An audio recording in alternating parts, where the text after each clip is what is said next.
కాశీ పాపాలను కడిగేసే పవిత్ర క్షేత్రం. కాని ఈ నగరంలో ఉన్నాయో రహస్య ద్వారాలు. ఆ ద్వారాల సంరక్షణకర్తే కాలభైరవుడు.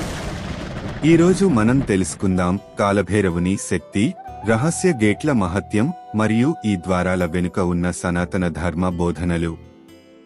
కాలభైరవుడు ఎవరు? శివుని ఉగ్రరూపమైన కాలభైరవుడు కాలాన్ని మించిన శక్తి. బ్రహ్మదేవుని గర్వాన్ని కుదిస్తూ అతని 5వ తల త్రించాడని పురాణగాథ చెబుతుంది.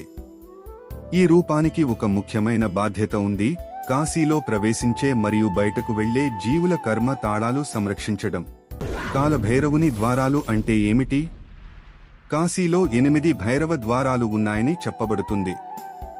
ఇవి జన్మ, మరణ, పునర్జన్మ, పాపక్షాళన, మోక్ష ప్రాప్తి వంటి మార్గాల.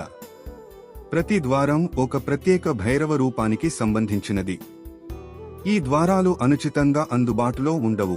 కొన్ని ఆత్మ తపస్సు, ధర్మాచరణ, జ్ఞాన సాధనతో మాత్రమే అనుభవించదగినవి. ప్రత్యక్షంగా వీటి గురించి ఏముంది? మనస్సాక్షిగా మాత్రమే వీటిని గమనించగలం అంటారు.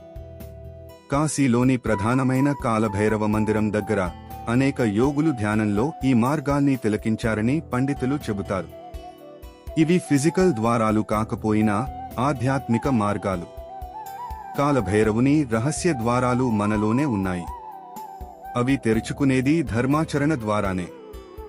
మన పాపాలను కడగడం కాదు, మన స్వధర్మాన్ని గుర్తించడం కోసం భైరవుని ఆశీర్వాదం తీసుకుందాం.